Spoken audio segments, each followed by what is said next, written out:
الرحمن الرحيم الحمد لله رب العالمين والصلاة والسلام على سيد الأنبياء والمرسلين محمد وعلى آله وصحبه أجمعين ومن تبعهم بإحسان إلى يوم الدين وبعد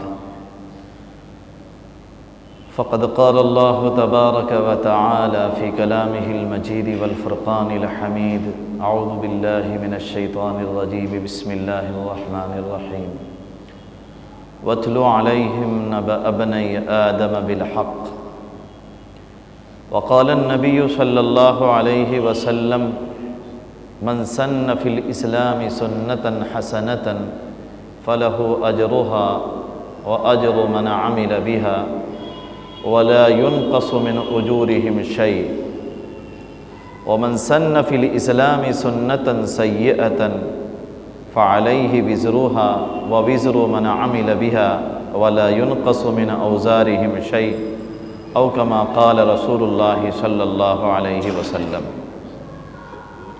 میرے بھائیوں، بزرگوں اور دوستوں، میں نے آپ حضرات کے سامنے قرآن کریم کی ایک آیت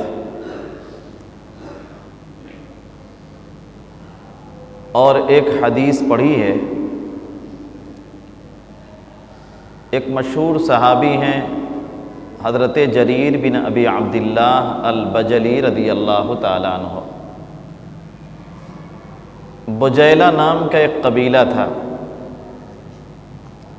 جو یمنی قبیلہ تھا، اسی قبیلے سے جریر بن ابی عبداللہ رضی اللہ تعالیٰ عنہ کا تعلق ہے۔ سن 10 ہجری میں جریر بن ابی عبداللہ مسلمان ہوتے ہیں۔ بڑے خوبصورت حسین و جمیل تھے۔ ان کی خوبصورتی کو دیکھ کر حضرت عمر رضی اللہ تعالیٰ عنہ نے کہا تھا یوسف ہذہ الامہ، اس امت کے یوسف ہیں۔ حضرت جریر اس امت کے یوسف ہیں، یعنی بہت زیادہ حسین و جمیل تھے اور بڑے لمبے قد تھے۔ کہا جاتا ہے کہ جتنی اونٹ کی کوہان جتنی اونچی ہوتی ہے اتنے ہی لمبے، اتنے ہی برابر تھے حضرت جریر رضی اللہ تعالیٰ عنہ۔ ان کے پاؤں بہت لمبے تھے، ان کے جوتے کی مقدار بیان کی گئی ہے کہ 1 ہاتھ کے برابر ہوا کرتی تھی، لیکن بڑے سچے اور پکے صحابی تھے۔ اللہ کے نبی صلی اللہ علیہ وسلم کی وفات سے کوئی 4 مہینہ پہلے یہ مسلمان ہوئے ہیں،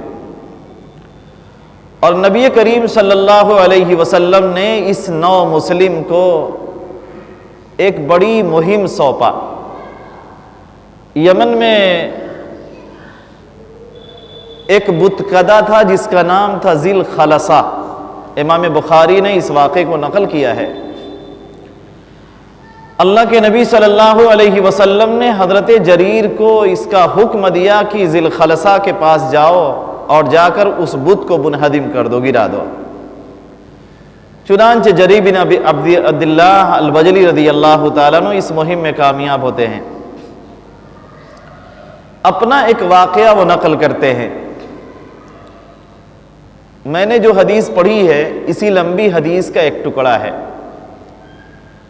کہتے ہیں کہ دن کے شروع حصہ تھا، میں جناب نبی کریم صلی اللہ علیہ وسلم کے پاس بیٹھا ہوا تھا۔ آپ کے پاس قبیلہ مضر کا ایک وفد آیا، ایک جماعت آئی۔ مشتاب نمری جو دھاردار چادریں پہنی ہوئی تھیں، چادر پہن نہیں رکھا تھا بلکہ بمشکل اس کو بدن پر ڈال رکھا تھا۔ وہ چادر ان کے بدن کو مکمل طور پر چھپانے کے لیے کافی نہیں تھی، ننگے پاؤں تھے، سر اور پیر ڈھکنے کے لیے جوتے اور ٹوپی انہیں میسر نہیں تھے، اور چادر بڑی مختصر تھی، بڑے غریب تھے۔ ان کی اطوار اور ان کے حالات بتا رہے تھے کہ یہ بہت غریب لوگ ہیں۔ اللہ کے نبی صلی اللہ علیہ وسلم نے جب ان کی حالت دیکھی تو جناب محمد الرسول اللہ صلی اللہ علیہ وسلم جو پیکر رحم تھے، آپ علیہ الصلاۃ والسلام کا چہرہ متغیر ہو گیا، فتمعر وجہ رسول اللہ صلی اللہ علیہ وسلم، اللہ کے رسول صلی اللہ علیہ وسلم کا چہرہ بدل گیا کہ مسلمان اس قدر غریب ہے اور ان غریب مسلمانوں کی لوگوں نے مدد نہیں کیا ہے۔ اللہ کے نبی صلی اللہ علیہ وسلم پر اس کے خاص آثار محسوس ہوئے۔ جناب نبی کریم صلی اللہ علیہ وسلم نے حضرت بلال حبشی رضی اللہ تعالیٰ عنہ کو حکم دیا کہ اذان دیں، چنانچہ انہوں نے اذان کہی، ظہر کی نماز پڑھی گئی، نماز کے بعد اللہ کے نبی صلی اللہ علیہ وسلم منبر پہ تشریف لائے اور اللہ کے نبی صلی اللہ علیہ وسلم نے سب سے پہلے قرآن کی 2 آیتوں کی تلاوت کی۔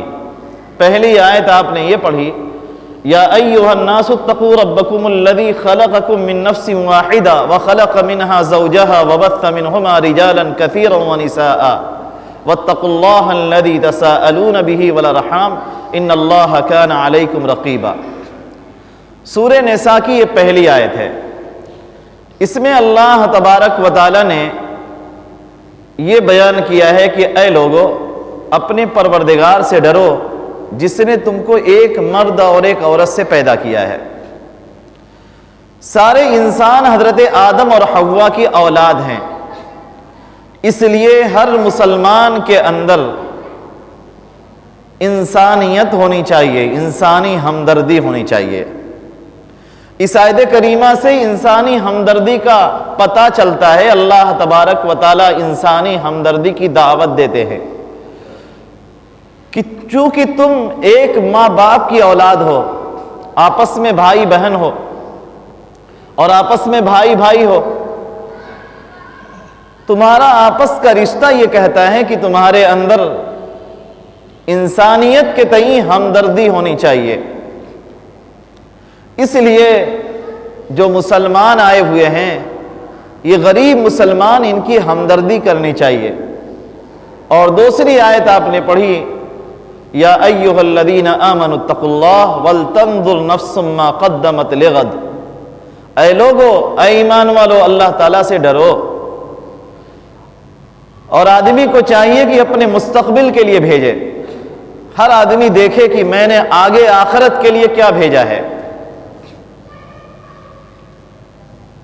اس کے بعد جناب نبی کریم صلی اللہ علیہ وسلم نے صحابہ کو ترغیب دیتے ہوئے فرمایا، تصدق رجل بدینارہ وبدرہمہ وبثوبہ وساع برہ وساع شعرہ وساع تمرہ ولو بشق تمرہ۔ اللہ کے نبی صلی اللہ علیہ وسلم نے فرمایا کہ آدمی کو چاہیے کہ صدقہ کرے، دینار صدقہ کرے، درہم صدقہ کرے، کپڑے صدقے میں دیں، 1 سا گیہوں صدقے میں دے دیں، 1 سا چھوارے صدقہ میں دے دیں۔ اگر کسی سے اتنا نہ ہو سکے، کھجور کا ذرا سا حصہ ہی، ایک ٹکڑا مل جائے تو وہ ٹکڑا ہی پیش کر دے، پوری کھجور نہیں دے سکتا، کھجور کا کوئی حصہ میسر ہے تو وہ حصہ ہی دے دے۔ اگر کسی کے پاس کپڑے میسر ہوں تو وہ کپڑے دے دے۔ اللہ کے نبی صلی اللہ علیہ وسلم کی اس تقریر کا بڑا اثر ہوا۔ حضرات صحابہ رضوان اللہ علیہم اجمعین کے دل بڑے شفاف تھے اور بڑے نیک لوگ تھے۔ نبی علیہ الصلوۃ والسلام کی زبان مبارک سے جب کوئی کلمہ جاری ہوتا تو از دل خیزت بر دل ریزت والی بات ہوتی تھی کہ دل سے بات نکلتی تھی تو دل پر اتر جاتی تھی۔ صحابہ کرام رضوان اللہ علیہم اجمعین پر اس نصیحت کا، اس وعظ کا بڑا اثر ہوا۔ ایک صحابی اپنے گھر گئے، انصاری صحابی تھے رضی اللہ تعالیٰ عنہ، اپنے گھر تشریف لے گئے۔ ان کے پاس دنانیر کی ایک تھیلی تھی، سونے کی ایک تھیلی تھی جو بہت زیادہ بھاری تھی، بڑی وزنی تھی۔ راوی کہتے ہیں کہ میں نے ان کو دیکھا کہ وہ جناب نبی کریم صلی اللہ علیہ وسلم کے پاس دنانیر کی وہ تھیلی لے کر آ رہے ہیں، قریب تھا کہ ان کا ہاتھ تھیلی کو اٹھانے سے عاجز ہو جاتا، بل عجزت، بلکہ ان کا ہاتھ تھیلی کو اٹھانے سے عاجز ہو گیا۔ اللہ کے نبی صلی اللہ علیہ وسلم کے سامنے گرتے پڑتے لا کر پیش کر دیا۔ جناب نبی کریم صلی اللہ علیہ وسلم کا چہرہ تمتما اٹھا، آپ کا چہرہ دمکنے لگا۔ اللہ کے نبی صلی اللہ علیہ وسلم کے چہرے سے ایسا محسوس ہو رہا تھا جیسے سورج کی طرح بالکل روشن ہو گیا ہو۔ اس قدر اللہ کے نبی صلی اللہ علیہ وسلم خوش ہوئے کہ آپ کی خوشی کا کوئی ٹھکانہ نہ تھا۔ کوئی صحابی اپنے گھر سے کھجورے لا رہا ہے، کوئی صحابی اپنے گھر سے جو لا رہا ہے، کوئی گیہوں لا رہا ہے، کسی کے پاس کپڑے میسر ہیں تو کپڑے لے کر آ رہا ہے۔ راوی کہتے ہیں کہ میں نے اپنے سامنے، حضرت جریر رضی اللہ تعالیٰ عنہ فرماتے ہیں کہ میں نے اپنے سامنے دو بڑے ڈھیر دیکھے، ایک طرف کھجور چھوارے وغیرہ اور کپڑے، یہ گیہوں جو وغیرہ کا ڈھیر تھا، اناج کا ڈھیر لگا ہوا تھا، تو دوسری طرف کپڑے وغیرہ کا ڈھیر لگا ہوا تھا۔ اس کے بعد جناب نبی کریم صلی اللہ علیہ وسلم نے ایک حدیث ارشاد فرمائی، جو حدیث ہمیشہ کے لیے مسلمانوں کو رہنمائی کرتی رہے گی، اور اس حدیث کے سبب وہ انصاری صحابی بنے ہیں جنہوں نے سونے کی ایک تھیلی سب سے پہلے اللہ کے نبی صلی اللہ علیہ وسلم کی خدمت میں پیش کر دیا۔ ایک تو ہے کہ 10 لوگوں نے صدقہ کیا، میں نے بھی صدقہ کر دیا۔ کسی نے غریب کو ٹھنڈک کے اندر لحاف دیا، میں نے بھی اس کو لحاف دے دیا۔ لیکن ایک وہ شخص ہے جس نے پوری آبادی کے اندر، اپنے پورے محلے میں سب سے پہلے کوئی نیک کام کیا، ایسا نیک کام کیا جس کی لوگوں کو ضرورت بھی تھی، اور وہ نیک کام ابھی کسی کے دل میں نہیں آیا تھا، سب سے پہلے ایک مسلمان کے دل میں یہ خیال آیا اور اس نے جو ہے کسی کی مدد کر دیا۔ جیسے اللہ کے نبی صلی اللہ علیہ وسلم نے ترغیب دیا، آپ کی ترغیب پر سارے ہی صحابہ نے صدقہ و خیرات کیا، لیکن ایک صحابی سب سے پہلے صدقہ کرنے والے بنے۔ حضرت جریر بن ابی عبداللہ رضی اللہ تعالیٰ نقل کرتے ہیں کہ انصاری صحابی نے سونے کی تھیلی اللہ کے نبی صلی اللہ علیہ وسلم کی خدمت میں سب سے پہلے پیش کیا۔ تو جو کسی نیکی میں پہل کرتا ہے اس کا مقام بہت اونچا ہوتا ہے۔ اس حدیث پاک میں اسی مضمون کو سمجھایا گیا ہے۔ فرمایا من سن فی الاسلام سنتا حسنتا فلہ اجرھا واجر من عمل بها من بعدہ۔ اگر کسی نے اسلام کے اندر کوئی بہتر طریقہ رائج کیا، اسلام میں کوئی اچھا کام کر دیا، آپ کی بستی میں قحط پڑ گیا مثال کے طور پر، ایک آدمی کے دل میں اللہ تعالیٰ نے جذبہ پیدا کیا کہ مجھے مسلمانوں کی مدد کرنی چاہیے، اپنے بھائیوں کی مدد کرنی چاہیے، اس نے غلے کا انتظام کیا اور گھر گھر لے جا کر پہنچانے لگا کہ بہت سارے مسلمان پریشان ہیں، اگر میں ان کے گھر پہ پہنچاؤں گا، ان کے گھر کا چولہا جلے گا، ان کے بچے کھائیں گے، خوشحال ہوں گے، خوشی ہوگی، گھر کے اندر خوشی کا ماحول ہوگا۔ ٹھنڈک بہت ہے، بہت سارے غریب ہیں، پریشان ہیں، میرے دل میں یہ جذبہ پیدا ہوا کہ میں غریبوں کی مدد کروں۔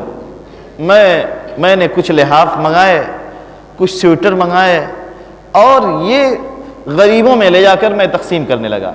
ابھی یہ چیزیں کسی مسلمان کے دل میں آئی نہیں، آپ کے دل میں خاص طور سے اللہ تبارک و تعالیٰ نے یہ خیال پیدا کیا، اور آپ نیکی کے جذبے سے اٹھے، گھر پہ آپ نے پہنچا دیا۔ اس کے بعد پورے مبارک پور میں ایک شور ہو گیا کہ فلاں صاحب نے غریبوں کی مدد کیا ہے۔ اور سارے لوگوں نے یہی کام کرنا شروع کیا. جن کو بھی اللہ تبارک و تعالیٰ نے خوشحالی دی تھی وہ غریبوں کی مدد کرنے لگ گئے کہ ٹھنڈک بہت ہے، لوگ بہت پریشان ہوں گے، ان کی پریشانی کے ساتھی بن گئے. اب جتنے لوگ بعد میں صدقہ و خیرات کریں گے، غریبوں کی مدد کریں گے، سارے لوگوں کا ثواب اس پہلے آدمی کو ضرور ملے گا جس نے پہل کیا ہے. نیکی کے کام میں پہل کرنا بھی بہت اہمیت رکھتا ہے.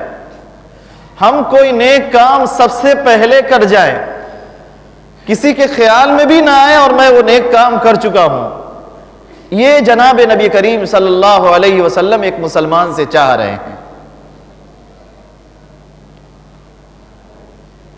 من سن فی الاسلام سنتا حسنہ، اگر اسلام میں کسی نے کوئی اچھا طریقہ رائج کیا، بڑھیا طریقہ رائج کیا، غریب کی شادی نہیں ہو رہی، کوئی نہیں شادی کرانے کے لیے تیار ہے، آپ کے دل میں جذبہ پیدا ہوا کہ میرے پڑوس میں جتنی غریب بچیاں ہیں کوشش کر کے آہستہ آہستہ کسی نہ کسی غریب بچی کا میں نکاح کر دیا کروں گا. سال کا میں نے معمول بنا لیا کہ مجھے ایک غریب بچی کا نکاح سال میں کرنا ہے، میرا یہ معمول بن گیا اور میں یہ کام کرنے لگا. میری دیکھا دیکھی اور لوگ بھی یہ کام کرنے لگے. جتنے لوگ بعد میں کریں گے سب کے عمل میں اس پہلے عمل کرنے والے کا حصہ لگے گا. من سن فی الاسلام سنتا حسنہ فلہ اجرھا، اگر کسی نے اسلام میں کوئی بہتر طریقہ رائج کیا تو اس کو اس کا ثواب ملے گا. وَأَجْرُ مَنْ عَمِلَ بِهَا مِنْ بَعْدِهِ، اور اس کے بعد جتنے لوگ وہ عمل کریں گے ان سب کا ثواب اس کو ملتا رہے گا. اس کے برخلاف حدیث کا دوسرا جز یہ ہے وَمَنْ سَنَّ فِي الْإِسْلَامِ سُنَّةً سَيِّئَةً فَعَلَيْهِ وِزْرُهَا وَوِزْرُ مَنْ عَمِلَ بِهَا مِنْ بَعْدِهِ، اگر کسی نے اسلام کے اندر کوئی برا عمل شروع کیا، کوئی سود نہیں کھاتا تھا، ایک شخص پہلا مسلمان بن گیا جو سود کھا رہا ہے. کوئی رشوت نہیں لیتا تھا، ایک شخص پہلا مسلمان بن گیا جو رشوت لے رہا ہے. کوئی شخص فیگر نہیں بنواتا تھا ساڑیوں میں، ایک شخص پہلا مسلمان بن گیا جو ساڑیوں میں فیگر بنوانے لگا اور اس کی کمائی کھانے لگا. کوئی معاشرے میں چور نہیں تھا، ایک شخص پہلا چور بن گیا جو چوری کر رہا ہے. معاشرے کے اندر، ہمارے سماج کے اندر کوئی شخص قاتل نہیں تھا، ایک شخص پہلا شخص بن گیا جس نے کسی مسلمان کا بے وجہ جان بوجھ کر قتل کر دیا. کسی نے اسلام کے اندر کوئی برا طریقہ رائج کر دیا، کوئی نئی بدعت زندہ کر دی، دین کے نام پر کوئی نیا طریقہ گڑھ لیا جس کی دیکھا دیکھی لوگ بھی کرنے لگے اور اسی برائی کے عمل کو اور لوگ بھی کرنے لگے. فرمایا کہ اس شخص پر تو اس کا گناہ ہوگا ہی، لیکن اس کے بعد میں جتنے لوگ یہ برائی کریں گے سب کا گناہ اس کے نام اعمال میں بھی لکھا جائے گا. چونکہ یہ گناہ کا سبب بنا ہے، اس نے لوگوں کو دعوت دیا ہے، ترغیب دی ہے کہ آؤ برائی کرو. عمل بہت بڑی دعوت ہوتا ہے. اگر ہم نے نیکی کیا، ہماری نیکیاں دیکھ کر لوگ نیکی کرنے لگ جاتے ہیں، اور ہم نے برائی کیا تو ہماری برائی دیکھ کر بہت سارے لوگ برائی کرنے لگ جاتے ہیں. اس لیے ہمیں کوشش کرنی چاہیے کہ ہم ہمیشہ نیک کام میں پہل کریں اور کبھی پہلے برائی کرنے والے نہ بنیں. اللہ تعالیٰ نے یہودیوں کو مخاطب کر کے کہا تھا، بنی اسرائیل کو، وَلَا تَكُونُوا أَوَّلَ كَافِرٍ بِهِ، اے اہل کتاب تم اس کتاب کے پہلے منکر نہ بن جاؤ. اس لیے کہ تم اگر اس کتاب کے پہلے منکر بن گئے تو بعد میں جتنے لوگ بھی انکار کریں گے قرآن کریم کا، ان سب کے گناہوں میں تمہارا بھی حصہ لکھا جائے گا. آدم کے بیٹے قابیل نے حابیل کا قتل کیا، انسانیت کا یہ پہلا قتل تھا. اللہ کے نبی صلی اللہ علیہ وسلم ارشاد فرماتے ہیں، جناب عبداللہ بن مسعود رضی اللہ تعالیٰ عنہ راوی ہیں، کہتے ہیں کہ محمد رسول اللہ صلی اللہ علیہ وسلم نے فرمایا کہ روئے زمین پر جتنے بھی قتل ہوں گے، ہر قتل کے اندر قابیل کا بھی گناہ لکھا جائے گا۔ کیوں؟ اس لیے کہ قتل کو اس نے شروع کرایا تھا، اس نے انسانیت کا پہلا قتل کیا تھا۔ اب جتنے بھی قاتل لوگ ہوں گے، جو بھی قتل کریں گے، ہر قتل کا گناہ قابیل کی گردن پر ہوگا۔ اس قاتل کو تو گناہ ملے گا ہی، لیکن یہ سبب بنا ہے تو اس کی گردن پر ہوگا۔ اس لیے میں بھی اپنے اعمال کا جائزہ لوں، آپ حضرات بھی اپنے اعمال کا جائزہ لیں، ہم غور کریں ہم نیکیوں کا کتنا کام کر رہے ہیں اور برائیوں کا کتنا کام کر رہے ہیں۔ معاشرے میں ہم نے اب تک کوئی ایسا کام کیا ہے جو لوگوں کو خیر کی طرف دعوت دے اور لوگوں کو نیکی کرنے کا جذبہ پیدا کرے؟ معاشرے کے اندر میں نے کتنی برائی کی ہے، کوئی ایسی تو برائی مجھ سے نہیں ہو گئی جو برائی میں نے سب سے پہلے کیا ہے، مجھ سے پہلے کسی نے یہ برائی نہیں کیا۔